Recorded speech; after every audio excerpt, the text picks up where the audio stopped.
राधे राधे, जय श्री कृष्णा, जय हो महालक्ष्मी जी की। तो देखिए आज की वीडियो, अगर आपने सुबह पूजा नहीं कर पाए हैं तो आप शाम को भी कर सकते हैं। कुछ ना करने से कुछ करना भला होता है। तो देखिए ये बहुत ही सरल पूजा विधि है। आप ज़्यादा कुछ ना भी कर सको तो इतना तो ज़रूर से करें।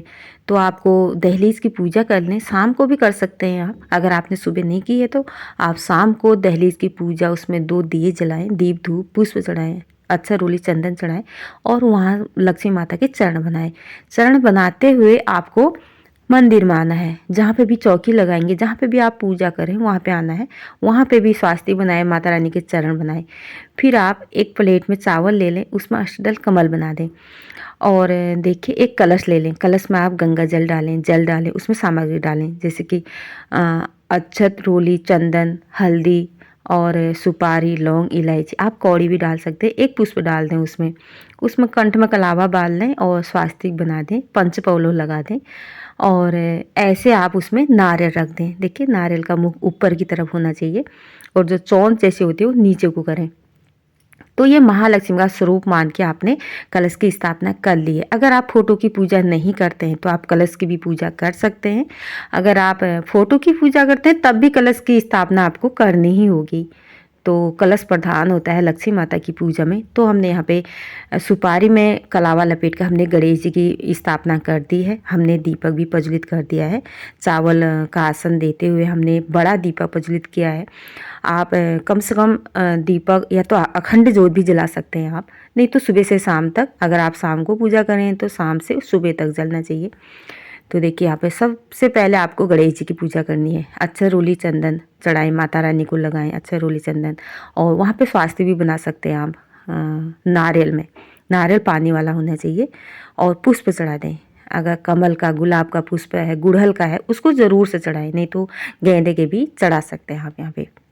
तो देखिए गणेश जी को वस्त्र पे कलावा, जनेऊ, दूब घास, पुष्प ये जरूर से चढ़ाएं आप। सर्वप्रथम गणेश जी की पूजा कर लें। फिर माता रानी को चुनरी जरूर से, आप चाहो तो यहाँ पे जो मुखौटा होता है ना माता रानी का, वो भी पहना सकते हैं। अच्छे से श्रृंगार कर सकते हैं। यहाँ पे माला पहना सकते हैं, चूड़ी पहना सकते हैं, लहंगा पहना सकते हैं। अगर इस सरल विधि से भी आप कर सकते हैं, ये बहुत सरल विधि है।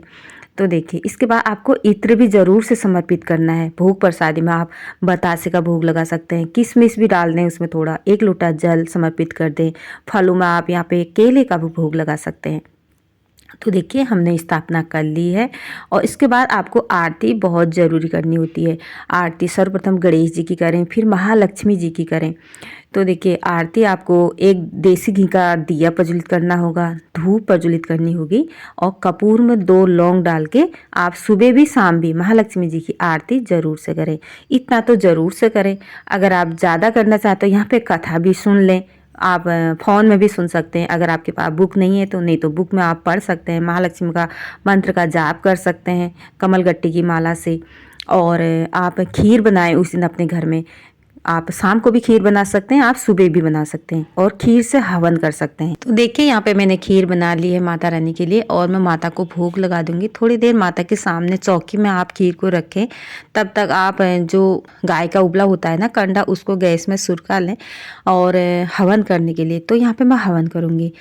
अगर आप हवन करते हैं तो ऐसा कहा जाता है हवन करने के द्वारा माता रानी को सीधे भोग पहुंच जाता है। देवी देवताओं को भोग अगर किसी के माध्यम से पहुंचता है तो हवन के द्वारा पहुंचता है, अग्निकुंड के द्वारा पहुंचता है। तो अग्निकुंड में आप कोई भी तीज त्योहार जैसे व्रत होता है तो उस दिन हवन जरूर से किया करें। और दिन नहीं भी करते हैं तो आप व्रत के दिन हवन जरूर से किया करें। जो भी भोग प्रसादी आप समर्पित करते हैं उसको हवन द्वारा आप माता रानी को सीधे समर्पित कर सकते हैं। तो देखिए यहाँ पे मैं कपूर से अग्नि प्रज्वलित कर लूँगी और आप 3 बार आहुति डालें घी से गौरी गणेश जी के नाम से। और फिर आप खीर से हवन कर सकते हैं। खीर से आप 51, 101 या 11, 5, 7 जितनी भी आपकी सामर्थ्य है उतनी आप यहाँ पे हवन कर सकते हैं। और माता रानी के नामों से, मंत्रों से आप हवन कर सकते हैं। अगर कोई मंत्र नहीं भी आता है तो माता रानी के नाम से भी आप हवन कर सकते हैं यहाँ पे। तो देखिए हवन करने के बाद में फिर जो हवन सामग्री होती है तो उससे हवन कर लूँगी यहाँ पे मैं। और उसके बाद मैं यहाँ पे आचमन करा दूँगी। आप जल से भी करा सकते हैं या घी से भी करा सकते हैं। तो फिर क्षमा याचना करें, यहाँ पे अपनी मनोकामना कहें, माता रानी से अपने घर में हमेशा स्थायी निवास करने के लिए कहें।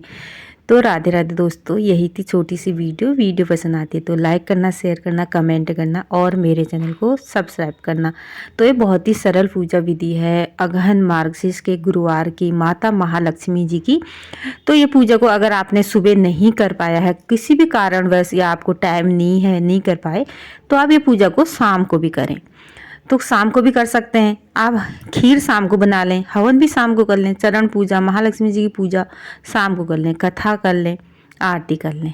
तो राधे राधे, जय श्री कृष्णा, थैंक यू।